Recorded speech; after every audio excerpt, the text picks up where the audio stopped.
आज संसद में एक ऐसा बिल पेश होने जा रहा है जो देश के राजनीति की दिशा को बदल सकता है, महिलाओं की भागीदारी बढ़ा सकता है, लेकिन साथ ही एक बड़ा सियासी तूफान भी खड़ा कर सकता है। जी हां, हम बात करने जा रहे हैं महिला आरक्षण संशोधन बिल और उससे जुड़े प्रतिमन विवाद।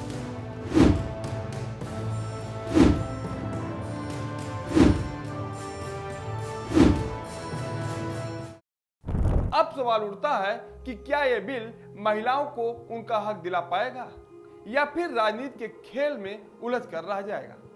आज के एक्सप्लेनर में इसी से जुड़े मुद्दे पर होगी खास चर्चा।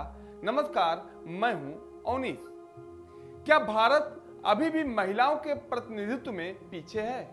अगर हम इस मामले में अपने पड़ोसी देश पाकिस्तान से अपनी तुलना करें तो जवाब सुनकर आप चौंक जाएंगे।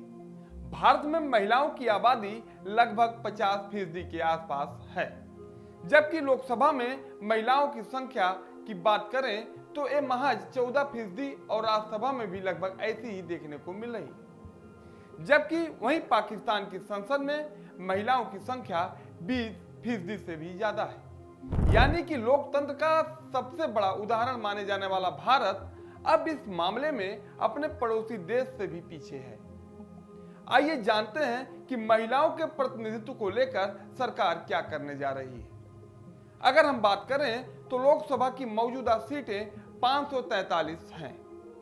अब इसे बढ़ाकर 850 करने की तैयारी चल रही है। ऐसे में सीटों का 33% सीट महिलाओं के लिए आरक्षित की जाएगी, यानी कि 273 ऐसी सीटें होंगी जो अब महिलाओं के लिए सुरक्षित की जाएंगी। यह प्रावधान 2029 लोकसभा चुनाव से पहले लागू हो जाएगा, जिसकी अवधि रोटेशन सिस्टम के साथ 15 साल की जाएगी। इसका मतलब देश की संसद में महिलाओं की मजबूत एंट्री लगभग तय मानी जा रही है। अब आते हैं असल सवाल पर कि सरकार महिलाओं को परिसीमन से जोड़ने क्यों जा रही है।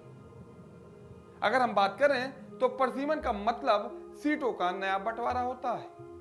नई जनगणना के आधार पर सीटों की संख्या तय की जाएगी और इसी को लेकर विपक्ष को भी दिक्कत होनी शुरू हो गई है। तमिलनाडु के मुख्यमंत्री एम.के. स्टालिन ने इस बिल का विरोध करते हुए बिल की प्रतियां जलाई। उन्होंने इसे काला कानून तक बता डाला।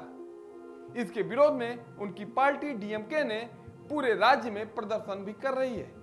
जबकि वहीं इस पूरे मामले पर विपक्ष के नेता मल्लिकार्जुन खड़गे ने कहा है कि हम महिला आरक्षण के खिलाफ नहीं हैं, लेकिन सीटें बढ़ाने और परिसीमन का विरोध कर रहे हैं। वहीं इस पूरे मामले पर समाजवादी पार्टी के नेता रामगोपाल यादव का कहना है कि महिला आरक्षण पहले ही पास हो चुका था, तो अब इसे परिसीमन से जोड़कर राजनीति क्यों की जा रही है।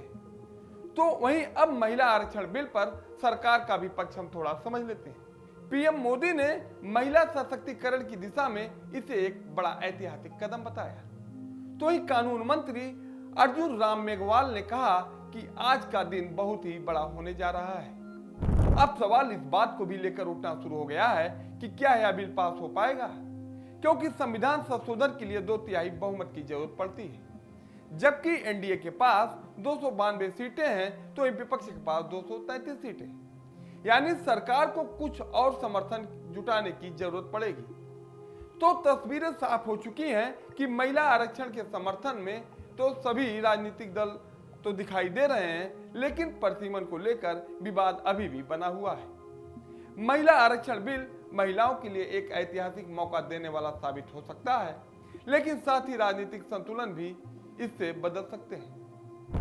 वैसे इसका फैसला तो संसद में होगा, लेकिन इसका असर पूरे देश की राजनीति पर देखने को मिल रहा है। अब सवाल इस बात को भी लेकर है कि क्या यह बिल महिलाओं को असली ताकत देगा या फिर सियासत में ही फंस कर रह जाएगा। इस पर फैसला आने वाला वक्त तय करेगा, लेकिन लगातार ऐसी खबरों के लिए आप बने रहिए हमारे साथ।